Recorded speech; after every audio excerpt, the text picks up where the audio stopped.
السلام عليكم ورحمة الله وبركاته. إن الحمد لله والصلاة والسلام على رسول الله وعلى آله وصحبه أجمعين أما بعد.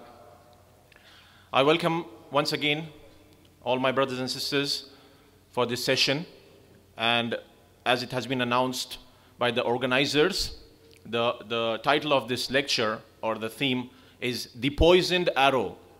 And what are we going to discuss in this? Can someone have a wild guess? Can you please reduce the echo? And can someone have a wild guess as to what are we going to discuss? Quickly. What comes to your mind when you hear the topic poisoned arrow? So it's a suspense. No one can guess it. Any smart students here? I believe everyone is a smart student here, inshallah. But an extra smarter one? Okay. So that means the topic has fulfilled its purpose, and I wanted it to be like, a suspense kind of a thing where people are thinking about it as to what is going to be discussed in this. Once the Prophet ﷺ, he was with a Sahabi, and a woman came to the Prophet ﷺ to ask a question. And this woman was a beautiful young woman. So as she was asking a question to the Prophet ﷺ, the Sahabi standing next to the Prophet, he was staring at this woman. He was looking at this woman. So our beloved Prophet ﷺ, he took hold of his face and he just slightly turned it on the other side. My dear brothers and sisters in Islam, this is something which is a natural instinct in human beings. We are generally attracted to the opposite gender, especially when it comes to men. And I believe this gathering is about most of us. I don't think sisters are attending this, but it's the men who are attending this, and this is something which is in our nature. We get attracted towards women. And the Sahabi with the Prophet ﷺ, this was a natural thing. But the beautiful way of the Prophet ﷺ, which we see, is that he took hold of his face and he just turned it aside. This is how the Prophet ﷺ corrected the mistakes of his companions. Today, we are living in an age, this 21st century. This 21st century has seen a lot of developments. And subhanallah, we have seen social media, e-commerce coming up. Now it's AI, artificial intelligence, AR, augmented reality, and IoT. And there are engineering students here. And you all know, like, technology is developing. And you have a lot of development in terms of medicine, when it comes to the field of medicine, when it comes to the field of engineering, mechanical, and whatnot. The world is developing when it comes to technology. And things are rapidly changing. The dynamics are rapidly changing. And so are our habits, our psychology, and our behavior is changing as well. So therefore, we need to take hold of our behavior before it becomes too late, before it's too late. And therefore, what we need to realize is that this gaze, this look, is a poisoned arrow. When you look at something which is forbidden, which is not permissible, which is not allowed in Islam, then this is a problem. And in 21st century, in today's time, we find this to be very easy. Back then, say 15 years back, it was very difficult for a person to commit a sin or to watch something which is haram. It was difficult. 50 years back, it was very difficult. 100 years back, 200 years back, it was extremely difficult. If a boy, if a man, he wanted to look at something haram, he has to sneak out of his house. He has to go find a place where he can find something haram. Then he has to hide from everyone, take the means of transportation. Like, they didn't have bikes and cars and buses and trains, has to take the means of transportation and then go find a place, hide, and then look at something which is haram. But today, what we find is that it's just on the click of a button. It's easily accessible. And therefore, with technology, we have acquired this ease of accessibility.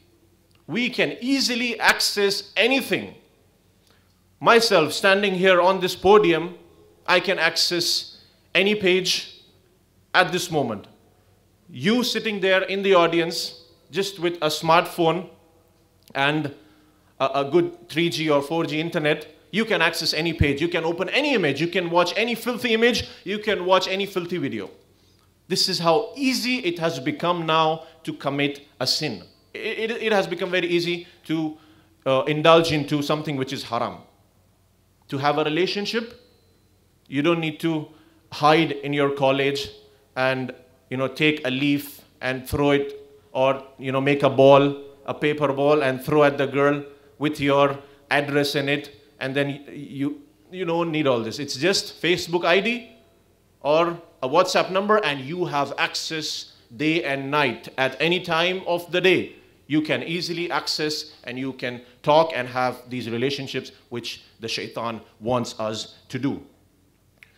So this is the scenario, and everyone is aware of. I don't think that people sitting here are unaware about the modern technology, the modern developments such as Facebook and YouTube and Twitter and whatnot. Is there anyone in this auditorium who does not use Facebook? Okay, so we have many aliens. Okay, but is there anyone who hasn't heard about YouTube or has ever, you have not ever watched a YouTube video? Is there anyone here? Okay, so the aliens vanished.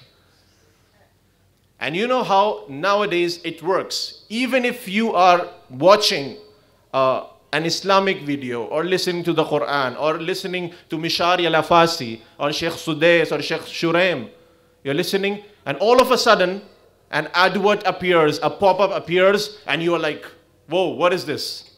Where did she come from? Where did this advertisement come from? Nowadays, they have implemented that in video advertisements, if those who are aware about this. So, the main idea is to understand how to tackle this issue and how to save yourself from falling in these sins. We are not denying the reality. Where will you? You're not going to run away to the jungles or to the deserts. But how do you tackle this? How do you face these problems which are there? Allah subhanahu wa ta'ala mentioned in the Quran, in Surah Nur, ayah number 30, قُلْ لِلْمُؤْمِنِينَ يَغُضُّوا مِنْ أَبْصَارِهِمْ, that say to the believing men that they should lower their gaze and they should guard their modesty. Now Allah subhanahu wa ta'ala is clearly instructing us in these words of the Quran that we are supposed to lower our gaze. And then the verse says, and guard your modesty. So gaze and modesty, this has a link. It all starts with a gaze. It all starts with that gaze which is with desire and lust. It all starts with that, and then it leads to many other sins and transgression. Allah subhanahu wa ta'ala mentions in the Quran in the next verse, وَقُلْ لِلْمُؤْمِنَاتِ يَغْضُضْنَ مِنْ أَبْصَارِهِنَّ. Let's say to the believing women that they should also lower their gaze and guard their modesty. So we see that most of the times, it starts off with the gaze. Maybe, at your university, at your campus, a girl and a boy, they just, bump into each other, and then they exchange numbers, they look at each other, and everything, it starts with minor issues which we consider to be minor, but then later on, it ends up into, affairs and zina and whatnot. May Allah subhanahu wa ta'ala protect all of us from it. The look is one of the poisoned arrows of the devil. This is what our righteous scholars, this is what our predecessors and people of knowledge have described. That the look, which you look, this is the poisoned arrow of the devil. Because it all starts with the look. And therefore we saw that the Prophet ﷺ, he also corrected the Sahabi, and there are verses of the Quran, and this is how the Sahaba were. So for us, it is important to know that when you come across such content, you have to lower your gaze. You cannot keep looking at it, or you cannot follow it up with your second gaze. The Prophet ﷺ also mentioned that the accidental gaze is forgiven. This is which comes naturally. You're walking on the streets, you're riding your bike, you come across, or in your campus, you come across a girl and your gaze falls. It's accidental look. We all know about accidental look. It's accidental, yani you don't want to look, but okay, so inshallah this is forgiven. But when you yourself, on your tab, on your mobile, you open a website, you open something to show to your friend, look at this new actress, or look at this new music video, or look at this, or you yourself go and keep looking at something, then this is problematic. And you know this, I know this. We don't need to lie to ourselves. We know what is an accidental look and what is not. Allah subhanahu wa ta'ala mentioned in the Quran, يَعْلَمُ خَائِنَةَ الْأَعْيُنِ. Allah subhanahu wa ta'ala knows the fraud of your eyes. And He knows what is there in your heart. So you can deceive your parents, you can deceive your teacher. Your teacher thinks you're studying, but you're watching something else. Your parents think, my child, my son, he has, +3 number in his eyes, and he's very studious, he's studying for exam. Or rather, you are sitting in the room and you're doing something else, you're watching something else. You can deceive your parents, but you cannot deceive Allah subhanahu wa ta'ala. Allah mentioned in the Quran, Allah subhanahu wa ta'ala knows the fraud of your eyes. So we need to keep this in mind, that Allah subhanahu wa ta'ala knows everything. He has created us and He is looking at us. We cannot deceive Him. Yes, there are times of weakness, and as I mentioned, that because of these means which we have today, it becomes more difficult. But remember, the reward is also more for us. As 200 years back, these means were not available. This fitna was not for them. But today, we have this. So therefore, if we abstain, if we have patience, if we don't fall in these sins, the reward will be more. Let me tell you one incident. Allah subhanahu wa ta'ala mentioned in the Quran that we will surely test you with the game animal, with the animal. Now, this verse was revealed in context to an incident. That is, the Sahaba, when they were in the state of Ihram, and it is known that when you're in the state of Ihram, you cannot hunt an animal for food. Okay? When you're in the state of Umrah or Hajj, you cannot hunt an animal for food. When the Sahaba were in a state of this Ihram, the animals, they came and they were like, offering themselves. They didn't have to go and hunt, and they were like easily accessible. This is my point. It was easily accessible. And if they wanted, they could have slaughtered and they would have the best of foods. But the Sahaba, none of the Sahabi approached and slaughtered the animal. Because the Quran says, we will surely test you with game animals. And they knew it's haram to approach or to hunt an animal for eating in the state of Ihram. And this is my point. Today we have easy access to almost everything. To almost every type of sin, we have easy access, specifically to looking at haram, pornographic websites, or if you want to chat with a girl, or if you want to have an affair, it's very easy. All is easily accessible, but we need to keep this amana. We need to have this consciousness of Allah, that this is a test for us, and we are supposed to abstain from these sins. Now, as I mentioned that it's a fact, and no one is free of this.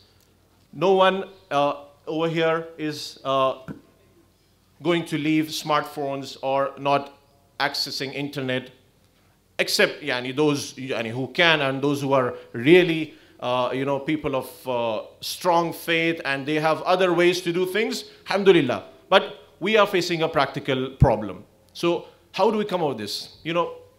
I standing here giving a speech, or other khatibs, other speakers, or the khatib at your masjid, or your parents, or your teachers, no one can make you stop from this. No one can help you and no one can do this.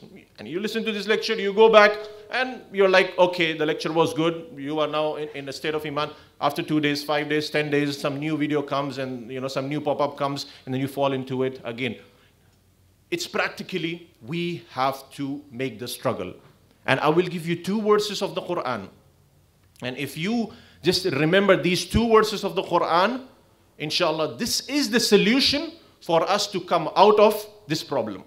The next time you open YouTube, you will know this. You can abstain yourself. The next time a girl comes and approaches you, forget about you going behind her. Even if she comes and approaches you, you will know that this is the fact and this will help you avoid. The next time you get someone on WhatsApp or your Twitter or whatever account, Instagram you're using, you come across an image, you will remember this. So there is no way we can make you stop from this except these 2 verses of the Quran. If you remember this, even at night when you get up, 2 o'clock, 3 o'clock, and shaitan whispers to you, open your laptop, access to the internet, open that website, you will remember this and inshallah, this will make you stop doing that sin. Allah subhanahu wa ta'ala mentioned in Surah Mulk, إِنَّ الَّذِينَ يَخْشَوْنَ رَبَّهُمْ بِالْغَيْبِ لَهُمْ مَغْفِرَةٌ وَأَجْرٌ كَبِيرٌ. This is from Surah Mulk, ayah number 12. If you all wish to note it, go home or go back or open on your smartphones. I believe everyone has smartphones, so they should even have an app of Quran. Later on, open ayah number 12 and read this ayah. إِنَّ الَّذِينَ يَخْشَوْنَ رَبَّهُمْ بِالْغَيْبِ لَهُمْ مَغْفِرَةٌ وَأَجْرٌ كَبِيرٌ. SubhanAllah. Those who fear their Lord in secret, and no one is looking at you. Okay, now you cannot because many people are around, your teacher, your family, your friends, and when people are around you. Mostly this happens when a person is alone and no one is looking at him. Allah subhanahu wa ta'ala mentions, as for those who fear their Lord in secret, they will have forgiveness and a great reward. So remember this, the next time shaitan whispers, open your laptop, open your smartphone, remember Allah subhanahu wa ta'ala has a great reward for the one who fears him in secret. And this is, subhanAllah, this is when you start fearing Allah subhanahu wa ta'ala when you're alone, know that you're increasing in iman. When you fear Allah when you're alone, no one is there. And when you shed a tear for Allah subhanahu wa ta'ala, when you have this awe and fear of Allah subhanahu wa ta'ala, when you're alone, know that you're improving in your deen, irrespective of your knowledge. But if you fear Allah when you're alone, because when you're alone, there is no one who can, you don't have any danger. The teacher might, punish you, fail you, your parents might punish you, but when you're alone, it's only the fear of Allah. So this verse of Surah Mulk, ayah number 12 says that those who fear their Lord in secret, they will surely have forgiveness and a great reward. The second verse, this says from Surah Naziyah, ayah number 40 and 41. وَأَمَّا مَنْ خَافَ مَقَامَ رَبِّهِ وَنَحَى النَّفْسَ عَنِ الْهَوَى فَإِنَّ الْجَنَّةَ هِيَ الْمَأْوَى. This surah is just amazing. And if we truly understand what this means, inshallah, you from now itself will not find it difficult to avoid these sins. I know it's difficult, but inshallah, you will have this willpower, and if you make this resolution, you won't find it. This verse says, وَأَمَّا مَنْ خَافَ مَقَامَ رَبِّهِ وَنَحَى النَّفْسَ عَنِ الْهَوَى. As for him who fears standing before his Lord. If I ask anyone from here to come up here and give a speech, you will start, trembling. Or if your teacher calls you and tells you that, why didn't you do this? Your professor calls you and tells you, what about this? Your assignments are due, your exam. We generally, human beings, have a psychology that we fear answering. Your parents, your father might call you and ask you, why did you do this? Why did you do that? We always have this fear. We don't want to face people and we don't want to answer people. But the true reality is that we will stand before Allah subhanahu wa ta'ala and we will be questioned. We will be questioned. Allah subhanahu wa ta'ala mentioned in the Quran, he who fears to stand before Allah. The next time you get this thought of sin, the next time shaitan comes to you and tells you to commit that sin, remember, you have to stand before Allah subhanahu wa ta'ala. And if you fear at that moment Allah subhanahu wa ta'ala, then surely paradise will be his abode. Surely paradise will be your abode. وَأَمَّا مَنْ خَافَ مَقَامَ رَبِّهِ وَنَهَى النَّفْسَ عَنِ الْهَوَىٰ. And he protects himself, he fears standing before his Lord, and he protects himself from his evil desires, from his low desires. And this is what we are talking about. You know, looking at things and initiating an affair or a relationship. All these come under this headline of having lowly desires. Allah subhanahu wa ta'ala has given us channels, halal channels, to channelize our desires. But we're talking about these haram desires, looking and initiating haram relationships. So these two things, two verses of the Quran, inshallah, if you read this, understand this, this will truly help you in abstaining from these sins. And once you know, the reminder helps the believers. The next time you get this whisper, open this, remember, Allah mentioned in the Quran that he who fears standing before his Lord, he and protects himself from the lowly desires, he will have Jannah as his abode. And the one who fears Allah in secret. So, both these verses, just memorize these verses, and inshallah, whenever this thought comes to you, remember these verses, and inshallah, this reminder will help you. We have many reminders, from Facebook as well.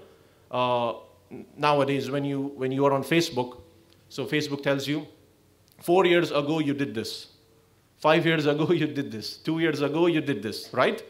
And subhanallah, this is what on the day of resurrection, everything will be in front of us.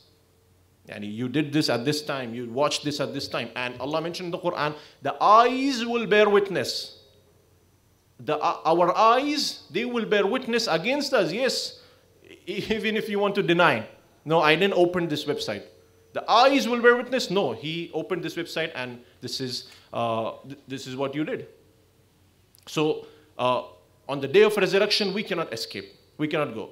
And similarly, like how Facebook gives us reminders, we should also check, you are the judge.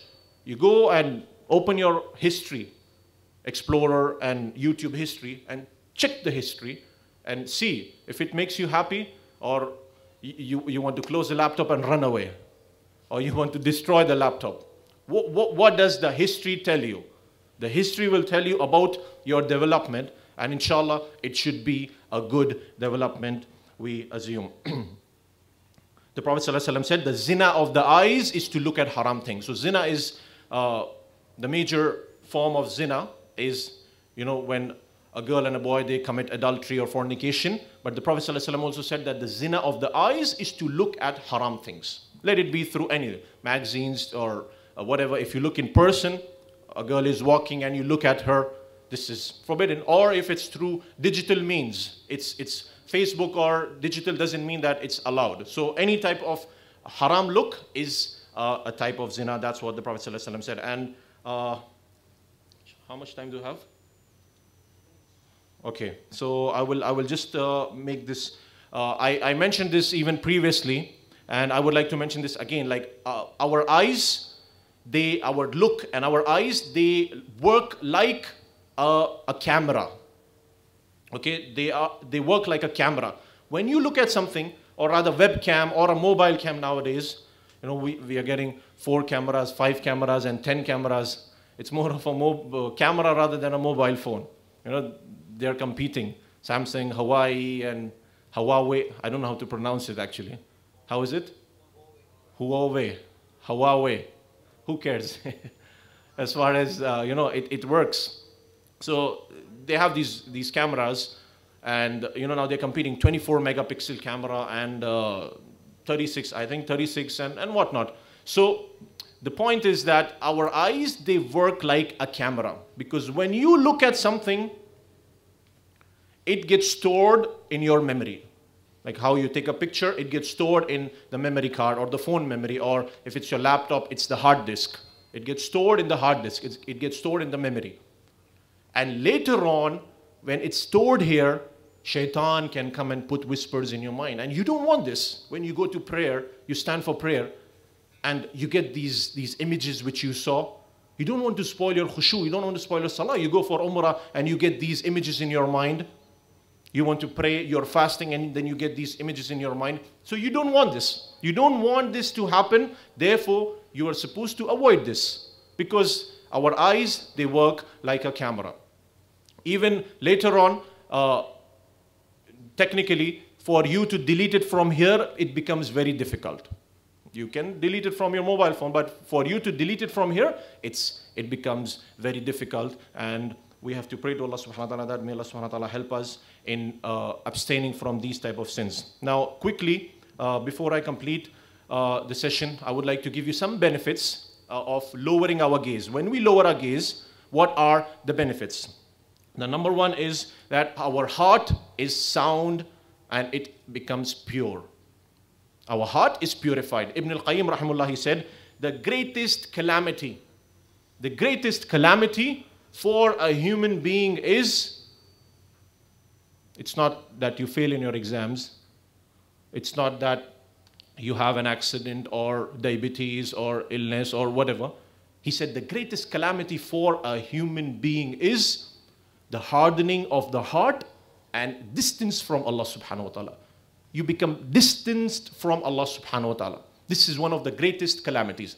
And this is caused when you freely roam around your eyes, when you freely look at things, and okay, this is haram, but I will look at it once, and that is, I will look at it for a few seconds. And you freely look at things, your heart becomes corrupt.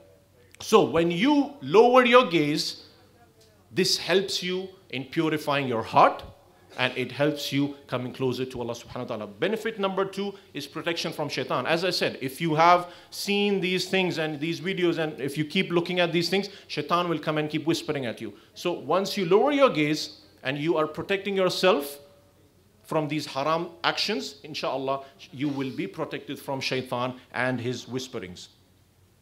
Benefit number three, Allah subhanahu wa ta'ala will grant you wisdom and insight. You will be more focused towards your ultimate goals. Your goals in life, you will be more focused. And we find a lot of people who are addicted to pornography or the likes. They fail in their exams. They don't have anything happening. They are intelligent. They have been blessed with intellect. But it's a waste because they are not using their intellect in the right channels. And watching these things, watching filth, corrupts your psychology. Watching filth corrupts your psychology, and it stops you from, becoming wise and wisdom. When we lower our gaze, Allah subhanahu wa ta'ala grants us the wisdom. You become more of, a decision maker. They teach you in management schools and business schools, like how to take quick decisions and how to take decisions, in crisis and all.